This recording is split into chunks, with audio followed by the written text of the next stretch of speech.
I'm terrible at cutting pizza. Hey guys, what's up and welcome back to my YouTube channel. So today we will be in the kitchen baking a all vegan, homemade, from scratch pesto pizza, and I'm so excited to share this with you guys because I post it a lot on my Instagram and it's probably the most requested recipe that I get besides the peach cobbler that I always post. But I'm especially excited to make this today because I get to show you guys my new pizza stone and my new pizza peel. What's great about this recipe is everything in it is homemade from scratch, which I really love because I swear when you sit down and eat something that you completely made yourself, it tastes so much better and you just feel so proud. Like when I first made bread, it was an amazing moment to know that I had made that thing completely from scratch. Like I said though, I post this pizza all the time on my Instagram and you guys love seeing that, and so if you don't follow me yet, go follow me now. I'll go put it over here. Also follow me on my Twitter, my Snapchat, my Facebook. I'll have all of those links down below and my usernames up on the screen. It really makes me happy whenever I get to see you guys follow me on there. So to get started, I'm first going to insert a clip of me from actually a whole day ago when I first made the dough. It's past Ashley here because, like you just heard me say, you do want to start this dough about 24 hours before you actually want to eat your pizza. I'm going to first start with 3 cups of flour. Now I always measure it also out in grams just because the density of the flour, depending on how tight you pack it, can really impact your recipe. And so I'm going to measure out 3 cups of flour, but then also underneath my bowl right here, I have a scale. One thing I want to say though is this pizza dough recipe is not my recipe. I am trying out new recipes every single time because I want to find out what I personally really like in a pizza, what I want to take from a recipe, what I want to change from a recipe. So I'm trying all different kinds, all different varieties. I'll put the link to the recipe for this one down below. This is for a thin crust one. I don't know how authentic this recipe is. I haven't been to Italy. I know nothing about pizza dough authenticity, but it looked pretty good from the pictures, and so I'm excited to try it out. All right, 1 bag of flour down. We have the 3 cups of flour. I've never done a thin crust recipe for this pizza, but I think it would be really good because a pesto would sound really good with a lot of nice toppings on there and on a thinner crust rather than like a thicker dough. But I have normally just done the thicker dough. So this will switch it up. I don't know why I'm deciding to switch it up on the day that I'm filming it because it could turn out not being very good, but I'm excited to try it. Now that I'm done measuring out the flour, I'm gonna go in and add 2 tablespoons of sugar. Ooh, another thing for the dough I really want to try is like a whole wheat type of pizza dough. I think that would be really good. And then we're gonna add in a 1/4 teaspoon of yeast. That seems like very little, but from all the recipes that I've been making for pizza dough, I have found that you actually don't need a lot of yeast for it, unlike bread. Look at that. Now I'm gonna take my whisk and we're gonna mix the dry all together. Like so. So I've been getting pizza at my favorite vegan restaurant lately, and so I haven't been making my own as much, but theirs is so good and they have so many options, and I really just need to recreate that for sure. Now I have 1 1/3 cups of ice cold water, and I'm going to slowly add that in. This could be done in a food processor. That's what they did in the actual recipe. But I don't have one. I do have a blender that kind of acts like one, but I'm just gonna do it this way. I'm actually gonna switch to the wooden spoon because everything was getting too caught up in that dough, and I'll probably switch to using my hands very soon as well. Okay, now that I have all of the water added in there, I'm going to, with clean hands, start to knead the dough and make sure everything is very, very mixed in. It feels very watery, to be honest. What scares me about this is I've never made a thin crust dough, so I don't know if it's supposed to be very different than normal dough. This feels really watery. This dough is looking way too watery. I don't think something's right with this recipe. I don't know. So I'm gonna add in a little bit more flour. Mix that, see how that turns out.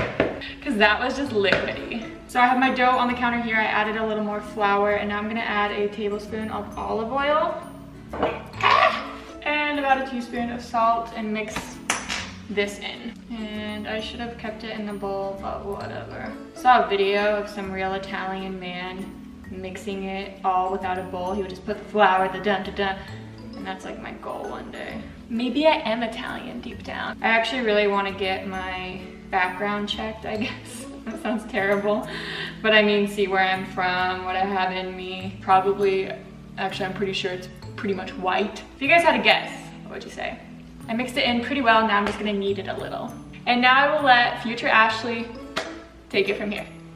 Once 24 hours has passed, you will go and take that dough out of the fridge and put it in a warm spot to rise for about 1 hour, which I currently just did. And then you're going to turn your oven on to about 500 degrees, and you want your pizza stone to be inside because you want your pizza stone to preheat with the oven. That way when you slide your pizza off of the peel, it automatically starts cooking the crust to get it nice and crispy when you cut into it, and that way everything will be evenly cooked and you won't have doughy dough and burnt toppings. So once you have your pizza going, you want to get started on your pesto. Now I love pesto, and I didn't know that pesto had cheese in it, and so this is a vegan version of pesto. But one step you do want to take is you want to take about half a cup of cashews and soak them in hot water for at least 30 minutes, or you can soak them in room temperature water for overnight. But I'm going to take these now and drain them. Oh, and another thing that I did to kind of prep a little is I caramelized some onions and mushrooms, which I just have sitting right here, because those I want to be caramelized on top of the pizza, but you can't caramelize something exactly in the oven, so. Okay, so I have my half cup of soaked cashews. That gives it a nice creaminess. Going to add that into my blender. A food processor is obviously preferred because this gets kind of hard to get digging down in there to smooth out the sides, but this blender is incredible, so I'm not complaining. And we're gonna do 2 tablespoons of pine nuts. Pine nuts always remind me of summers in Utah because people would sell them, but they would pick themselves and they smell so good. And then we're going to add 2 cloves of garlic. I unfortunately only have 1 clove of garlic, so I'm going to add this in there. And then I'm gonna do about a teaspoon amount of this minced garlic, which is always super duper nice to have on hand. It smells so good, because it's just so easy. Actually, we're gonna do that in half. Now I'm gonna put the lid on this and I'm gonna mix just these 3 ingredients together until it's a bit of a chunky consistency, almost like a rice. And you'll need to scrape down the sides a lot if you're using a blender. Or even a food processor too, I guess. Just so you get an idea, I'm wanting just a little more blended up than this. All right, now I'm going to take one of my favorite things, nutritional yeast, and I'm gonna do about 1.5 tablespoons to 2 tablespoons. This gives it a nice cheesy flavor.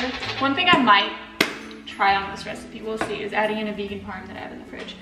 And then I'm gonna do 2 tablespoons of olive oil and blend that up to a finer consistency. And I'm also going to add in about 3 teaspoons of lemon juice, but to be honest, I'm just gonna squeeze it and hope for the best. I don't measure stuff like that. All right, now I've never done this before, but I'm really tempted to try it, so I'm just gonna add in a little bit of this vegan Parmesan. I know you guys love the fake cheeses. And I'm gonna scrape down the sides and I'm gonna blend this until it's entirely smooth, and then I'm gonna add in my basil and my green beans. So now that that is entirely smooth and blended down, I'm going to add in half a cup to about 3/4 a cup of fresh basil. I got this from my little basil plant, so it's all washed and clipped. And then I'm also gonna add in about a cup of loosely packed greens. I would prefer spinach, but all I have right now is romaine, so I'm hoping it won't be too watery. Salt and pepper. You can do this to your liking. And here is what the pesto looks like once it is all done. It's a beautiful green. So I have my pizza peel right here, and I just put some cornmeal on the bottom. Now semolina flour is preferred, but I unfortunately can't get any of that for some reason now. And I think I'm gonna divide this dough in half. Now I'm going to start to stretch it out. I am not a pro at this at all, so I'm not gonna include instructions. Now I have my dough on my lovely pizza peel, so now we're going to top it. And do the pesto. What's nice about this is, of course, it's completely customizable. So I have my pesto spread out. Now I'm going to do, I've never done this before either, I'm gonna do 3 very thinly sliced tomatoes. You could also do cherry tomatoes, but I think this will look really pretty.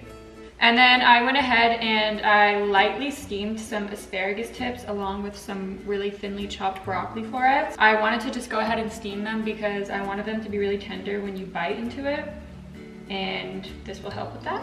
And then I also went ahead and I caramelized some onions and mushrooms, which I'm now going to add on top as well. This is a good brunch idea as well, which it would be for me because it's like 11 a.m. right now. So now I have my stone all ready, and this is gonna be the really difficult part where I slide it in. This part scares the hell out of me, but I've done it once before and it turned out good.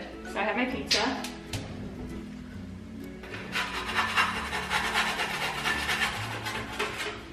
Voila! Okay, and I will check in with you guys when this is done in I don't even know how long.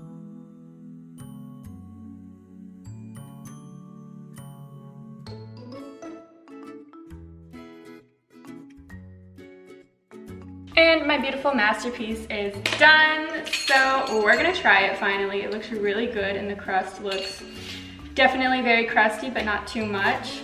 I'm terrible at cutting pizza.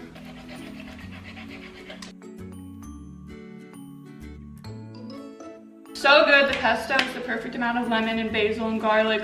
And the crust is so crusty. Good amount of toppings too. I was worried it was gonna be too much, but it's not. Anyways, definitely make this. If you guys make it, try out a different dough, let me know. Tag me in it. I love to see all the stuff that you guys make. And please, please, please do not forget to give this video a big thumbs up, comment down below. Please, please, please do not forget to subscribe because it makes me so happy. Follow me on all of my socials because I'm really active over there, and I will see you guys next time. Mwah.